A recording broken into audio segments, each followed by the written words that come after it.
Bismillahirrahmanirrahim. Good afternoon. Assalamu alaikum. Welcome to Sports Extra. I'm your host Ahmed Nawaz with the latest roundup of sports today. Let's take a look at what we're discussing.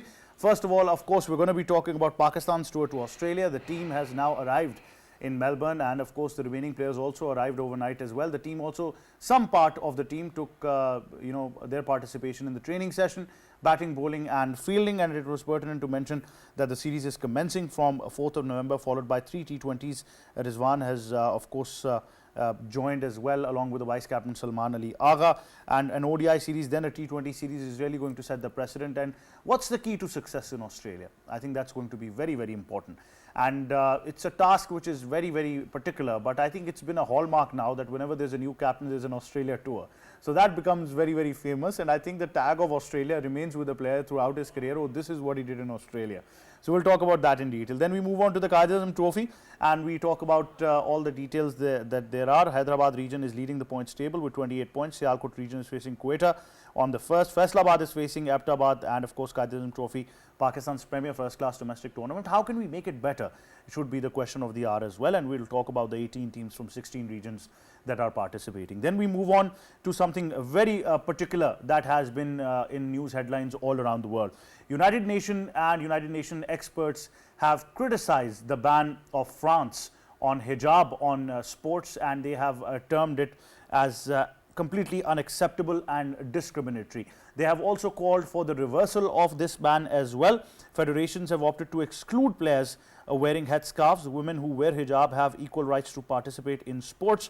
France's laws on secularism intend to keep the state neutral in religious matters. Experts, of course, have officially reached out to the French government and have categorically asked them that this is against the fundamental human rights that are practiced throughout the world. So we'll talk about that, and like I said, it's absolutely delusional and unacceptable that a ban is imposed on something that is a choice of personal freedom or personal right. So we'll talk about that in detail as well. Especially to politicize sports by targeting one specific religion is something which is I think should be kept away from sports. So we'll talk about that as well. Then we move on and we discuss football. The UEFA Champions League continues. Talk about everybody that is on the points table, and we'll see that as well. And then of course we move on to the English Premier League as well. We discuss football in detail. Time now to introduce the guest. First of all, joining us is cricket commentator, international broadcaster, presenter and our sports expert K. Asif Ahmed. Assalamu alaikum. How are you, sir? Walaikum Assalam, Ahmed. I'm pretty well. How about you? I'm very well, sir. Thank you very much for joining us. We've also been joined by sports expert Mr. Malik Usman Ahmed. Assalamu alaikum. How are you, sir? Walaikum Assalam, I'm doing well. Thank you very much for joining us. Now, of course, before we continue, let's take a look at this report. Pakistan's national cricket team has officially landed in Australia, gearing up for the upcoming one-day international and T20 international series. Mohammad Rizwan, who is the new captain for the white ball format, expressed his optimism that the revamped squad will find their rhythm during their tour of Australia. The series will kick off with 3 ODI matches starting in Melbourne on November 4th, followed by an equal number of T20 matches, which will serve as a significant test for the team. In preparations for this series, Pakistan has made some strategic changing by calling star player Babar Azam along with pace bowler Shaheen Shah Afridi and Naseem Shah, who had been left out of the last 2 test matches against England. Rizwan is accompanied by vice captain Salman Ali Agha and several other players including Abdullah Shafiq, Amir Jamal, Sami Ayub, Kamran Ghulam, Hasibullah and Arafat Minhas as they aim to make a strong impact in Australia. And there you have it, all you need to know about Pakistan's tour to Australia in this report by Malaika. Asif, how important is this tour? I think Rizwan's primary task at hand is not just the captaincy. They've got to ensure that the same camaraderie returns to the Pakistan cricket team which we saw back in 2017. It's a very difficult task at hand, but obviously a tour in Australia immediately as a captain is becoming a bit of a hallmark. How do you see the importance of this tour? And especially, I must say once again that, Australian media is also very keen to witness how Babar Azam now steps out of his shoes that have been under a lot of scrutiny and pressure, because now that entire weight is off from his shoulders. Well, I'll take your words. Same camaraderie where Babar Azam was addressing. I will take the responsibility. No more blame game.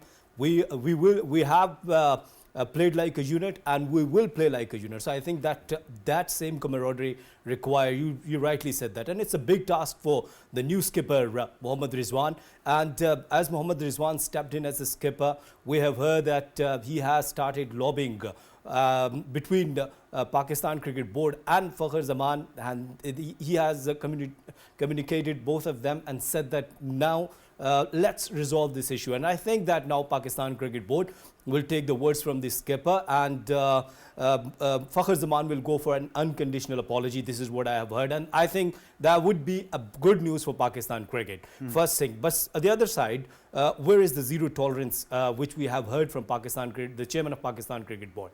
Mohammad Rizwan will face several challenges. It's not easy, you know, you're playing against Australia in Australia. This is what I had discussed yesterday, that you'll be facing a top-notch side, that is Australia, and of course that you are going with some young blood, with some young players, and it's a very good sign for Kamran Ghulam scored a stunning century on his test debut. So I think the players like Kamran Ghulam, they're in good confidence. Hasibullah is there, Arafat Manhas, and Sufyan Muqeem.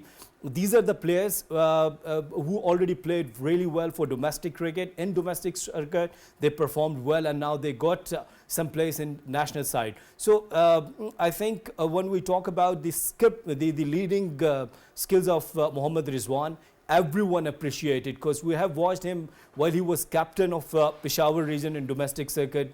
He was phenomenal with his decisions. When we saw him in Pakistan Super League leading Multan Sultans, I do remember his always smiling face in all pressure condition, in all pressure situations. He behaves really nicely. So being skipper, it's really important that how calm you are and how good you are in your decisions. So I think it will be a good test of Rizwan 11. Absolutely. Usman, what's the key to success in Australia? Often I think I've seen teams who have played attacking cricket and, you know, have returned that pressure on Australia have been the more successful teams in that part of the world. Because if you're thinking of a defensive mindset, then Australia definitely is going to choke you in every department. First and foremost, you need, if you want to get that monkey out of your shoulders, you have to take Australia just another team and play against them. The history should not bog you down, because you have not been successful throughout your history. So let's take it that fear of failure should not be there. And certainly this is not very important that you just need to challenge them and lose the series 3-0. That is also not on the cards. If you want to beat them, you have to play the game the way they play it. See, the new ball does not favor the batsman a lot in Australia. Once the ball gets slightly older, then the ball really comes onto the bat. I can give you an example of Shahid Afridi as well. When he used to bat in the middle order against Australia in Australia, he used to take the Australian bowling apart. But the new ball just does a bit more than we usually see in Asia.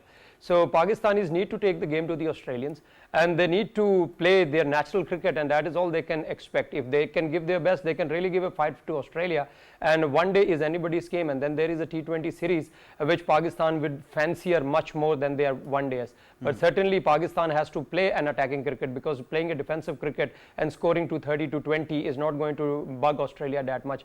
You need to have a competitive score. You have a good bowling lineup to disturb Australia. Australia certainly has nominated their best playing squad, and they are going to and looking at the players that they have brought in, some of them have been having a very successful IPL. That means they are good hard hitters of the ball. You can expect what Australia are going to bring forward as a batting unit. But as far as bowling unit is concerned, they are well experienced, and Pakistanis are well aware of what their armory has as far as their bowling department is concerned. You have to target to 50 to 60 to set up a good fight against Australia in one day series. Well, Usman, technically now if we analyze the team, Fakhar no longer part so far, so we won't, you know, take it to that level. But do you believe that right now the opening slot once again becomes clinical for Pakistan to establish? Rizwan as a captain might have an opportunity now to adjust the batting order according to what he thinks is best as the skipper, and obviously he should, which is best for Pakistan team. But in one days his position has been you know, quite a source of debate recently. Do you believe it's a good opportunity that maybe he can, the way he plays, maybe, you know, push himself to open the innings with Saim and then strengthen that Pakistan middle order with the inclusion of Kamran Ghulam maybe? I'm not so sure that Rizwan will take this opportunity, and I don't want him to take this opportunity. One of the major reasons is you are overburdening a new captain. He is the captain, he is the wicket keeper, certainly he will keep for 50 overs, and then coming out to bat as an opener, and you expect him to play long innings because he's not an Adam Gilchrist, or he's not a Virender Sehwag, or he's not a Chris Gayle that he will set the stage on fire from ball one. So he's expected to play a longer innings, just like similar to Imamul Haq, I suppose. Saim Ayub and Rizwan as an opener, I don't see that coming. I think Kamran Ghulam may open because if he gets the best opportunity, which I don't think against Australia, in Australia, opening is a very, very exciting opportunity. Rizwan will be batting 2 down or 3 down, but what worries me about Rizwan is that Rizwan is not someone who can change the tempo of the game in a moment or two. Rapid acceleration. Yeah, he doesn't have that quality of rapid acceleration, which in Australia for a middle order batsman requires. So this is a dilemma. I agree that Rizwan's position in one day is questionable. He was lucky that off late Babar Azam has been the center of attention for all the wrong reasons. But now with the captaincy on his shoulder and the playing 11, which he will be gifted because he's not someone who's going to pick those 11, I think it's going to be a massive challenge for him. First and foremost, decide his own position. Yes, Asif, would you like to add to that? Because obviously, I think we're not sure right now. Obviously, that batting order is really going to matter, and that's why I believe, and for Babar at least, I'm happy to an extent that this is the kind of pitches he likes, ball on the up. So this could be the best moment to get back in form as well. But obviously, the batting order is going to be very important. Well, Ahmed, as you said, what would be the key? The key is that you're playing on the merit. That's very simple. You should be 100% in your fielding, and while you are bowling, you should bowl on the right area. That's it. When you are questioning the batting position of Mohammad Rizwan, I think that he himself said that I'm okay on number 4. If you do remember yes, that, absolutely. he said that. We are not okay. I think that is questionable. His position is questionable. Yes, I think he's not a absolutely. number 4 batsman. That is what we are discussing. Yes, actually. Asif. Well, I think that, but he said himself that I'm okay with number 4, so I'll go with. And now he's the captain. So He's the everything's skipper. okay Yeah, at now number he's the 4. skipper. So I think that really makes sense. But we go towards a short break. Stay tuned. We'll be right back and continue further.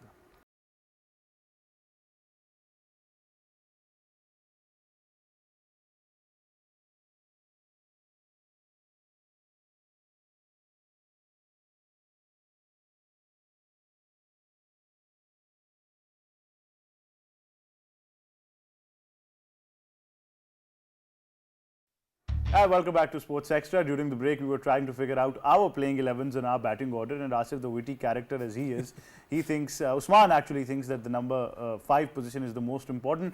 And Asif believes that the number 5 position is technically a 1 down for Pakistan in recent times. So that's going to happen more or less as well. But, you know, I think it becomes a very, very interesting debate when you talk about this as well. But obviously, Asif, batting is an essential thing that we always talk about. I'm very, very interested to see how our bowlers react. I think for the likes of Mohammad Hasnain, this could be a very, very good opportunity. I'll be honest, in the Champions Cup, I saw him. He has improved himself a lot than the past Hasnain that I saw. Well, that's really, really important for me, that I would love to watch Mohammad Hasnain, the way he has improved himself even after changing his action. He was brilliant with his line and length. The most important thing is that he used to bowl one delivery after 3 or 4 deliveries like Haris Rauf on the legs. But I think in this Champions Cup, we have observed that he has improved his line and length, his swing, his pace. So we require bowlers who are bowling like 140, 145. I was talking about Hasnain's abilities, and of course that, you know, that where Shaheen Shah Afridi and Naseem Shah, somewhere they're struggling with their form as well and their fitness. Some was telling that maybe Shaheen Shah Afridi, he is carrying an injury, and not telling, and not, you know, but when we talk about the fitness test, he has passed the fitness test, which was the criteria of Pakistan Cricket Board. But I'm quite sure when you include Hasnain with these kind of 2 fast bowlers, so the pace battery of Pakistan will definitely increase. And Hasnain, who already played in Australia, Haris Rauf, he's you know, quite familiar with the condition because he used to play Big Bash. So Pakistan will be up, will definitely leading in this department with the 4 or 5 fast bowlers. We have Amir Jamal as well. So I'll definitely want to see that how we will use our spinners.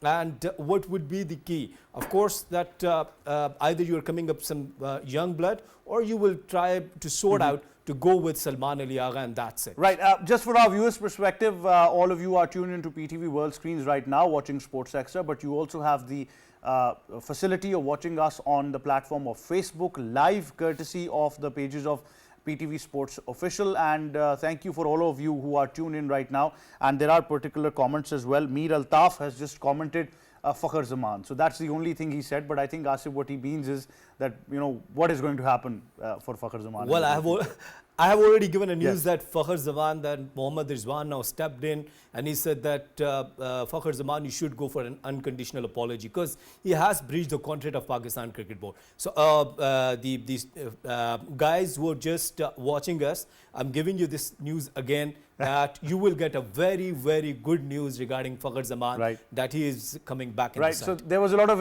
ambiguity Yeah. in Mir Altaf's question. He just said Fakhar Zaman, so I hope, Mir Altaf, that answers your question, and thank you very much for being part of Sports Extra as well. Usman, you know, before I close the segment, obviously I think we've talked about batting again and again because it's become a traditional subject in Pakistan cricket. But I think for the very first time, let's just accept and realize that our bowlers are struggling. Bowlers are struggling, but I think the pitches in Australia will give some help to them. I think that would be a breathing space, but off late Pakistani bowlers have not only struggled with their performance, but I think with their fitness as well. They are not fully fit, and ironically Fakhar Zaman was one of those who was dropped primarily for his fitness. But Shaheen Shah Afridi, it means that he's 100% fit, and once our bowlers are fully fit, I think they can give a good run for the money to the Australian batters. But off late they have not generated too much excitement. I think it all started from that Asia Cup, when Pakistan's trio were considered to be the best in the world, and suddenly that Asia Cup was lost and the World Cup happened, and from there on it has only been downwards. But I expect them to fire once again, that if good form doesn't keep for too long, their off form is not going to keep down them for too long, and let this be the beginning of their comeback. And they have the talent, they have the qualities. What worries me is only Shaheen Shah Afridi's pace. Once he gets his pace back, I think Pakistan have a very, very potent attack to disturb this Australian batter. Absolutely, and you know, I was often, I'm often thinking about this. I was having a chat with a very senior sports journalist today, and I was, you know, we were trying to compare why there were such good fast bowlers in the past and not anymore right now. But you know, there are a sensation, and I came to a conclusion that maybe it's a personal comment that, you know, that those 4 overs and just a quick spell of taking 3 wickets just made heroes overnight. While if you go to the past, then, you know, 10 overs really mattered for fast bowlers, or session by session bowling really mattered for Pakistan cricket. I think that's what defined our great history of fast bowlers as well. But that wraps up our cricket segment. Thank you very much, Asif Ahmed, for joining us. Of course, moving on, like I informed you in the opening as well, that the United Nations and experts have criticized the recent ban by France imposed on hijab in sports. Let's take a look at this report. Experts from the UN Human Rights Council have criticized the French football and basketball federations for not allowing players to wear hijabs during competitions. They also disapproved of the French government's decision to stop athletes wearing hijabs from representing France at the Paris Olympic Games last summer. The experts argue that France's rules about the hijab go against its own promises to promote inclusion and do not meet international law standards for justifying limits on human rights. They believe that the idea of a neutral and secular state is not a valid reason to restrict people's right to express themselves or practice their religion. The human rights experts have officially reached out to the French government regarding this issue. Right, there you go. All you need to know about this, you know, complete episode. And I think, like I said, it's just ridiculous. And I'm glad that the United Nations and UN experts have stepped up and have called for the reversal of this ban and have termed it discriminatory. Usman, would you like to add something to this, of course? Obviously, I think it's absolutely ridiculous. It's funny. It doesn't make any sense whatsoever. Covering your head is against the rules. It just takes my mind off. Looking at their own athletes from France with the Marchot, the swimmers like Marchot, he's a male, he's not even a female, and he covers his head while going into the swimming pool, and he wins 4 gold medals. So over there you have to cover your head because it's within the rules of the sport. But when you're covering your head for athletics or other sports, then there is a problem because there is a ban from the government of France. So it is absolutely ridiculous, it's shameful, it's disgraceful, it's disrespectful to human choice and fundamentalism of human rights. and also against the Right. democracy which this French government vies for. Absolutely. And like I said, I think the plain rhetoric, Usman used the right word, ridiculous. I think it just doesn't make any sense anymore. I think in the near future, what they want to do is ban floppy caps and wearing caps as well. Helmets as well. Helmets as well. It's just not possible. But like I said, that I'm glad that the UN has stepped up and have, of course, called for the reversal of this ban and has termed it discriminatory and against the fundamental human rights that are practiced under the UN Charter as well. That being said, of course, we now move on to football. The Champions League it is. Let's take a look at this report. The Union of European Football Associations Champions League continues to captivate football fans around the world with its thrilling matches and intense competitions. Slovan Bratislava to face Dynamo Zagreb and PSV to face Girona on November 5.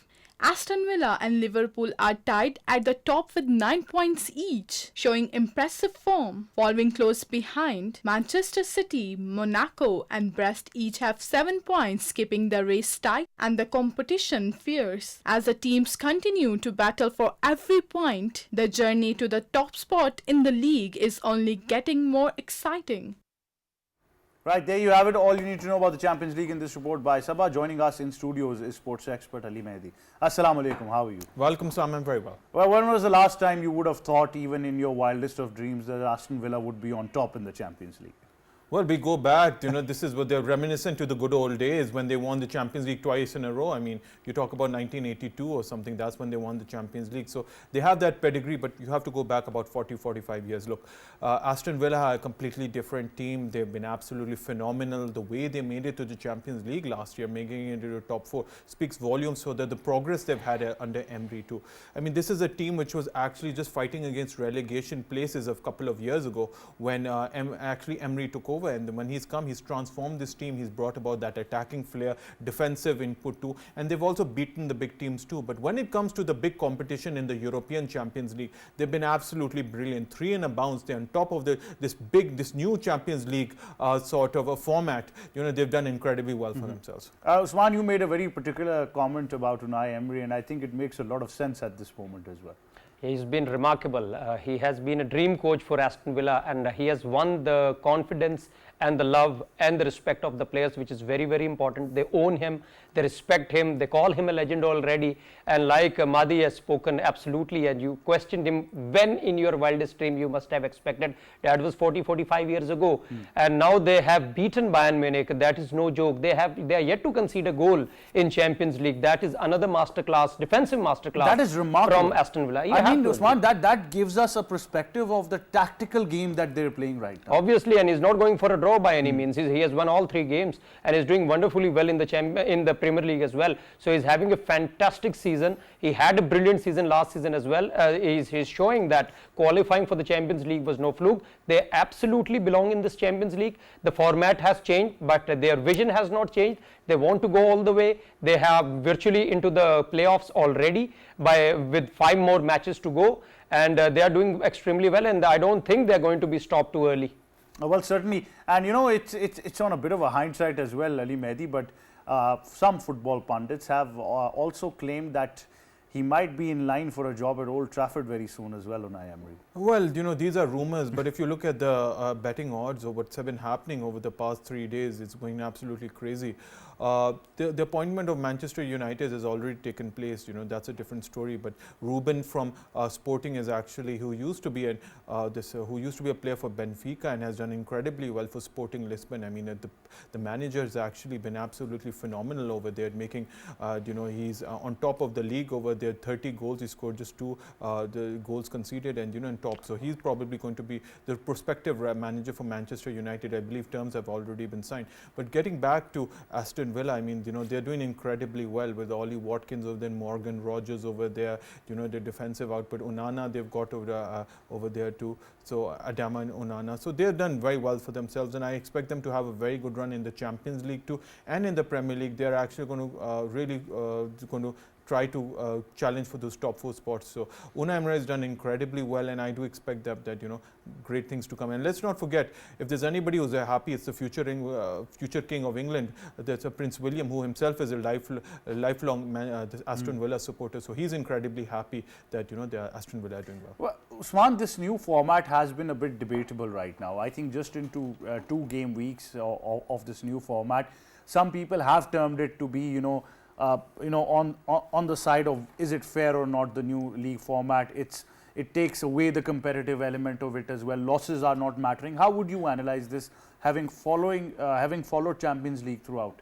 Yeah, I've been following Champions League for a couple of decades now, and this format is actually very perplexing. The one reason I understand why this format came into picture was just to show what the Super League, the proposed Super League, was supposed to be like. Yeah. So I'm not a big fan of this. Certainly, winning many of the games or losing some of the games is not hampering anybody. And it has actually increased the number of games for the season. The players are already questioning the number of matches that is happening throughout the season, and with some of the international matches coming into it, then the Club World Cup coming into it.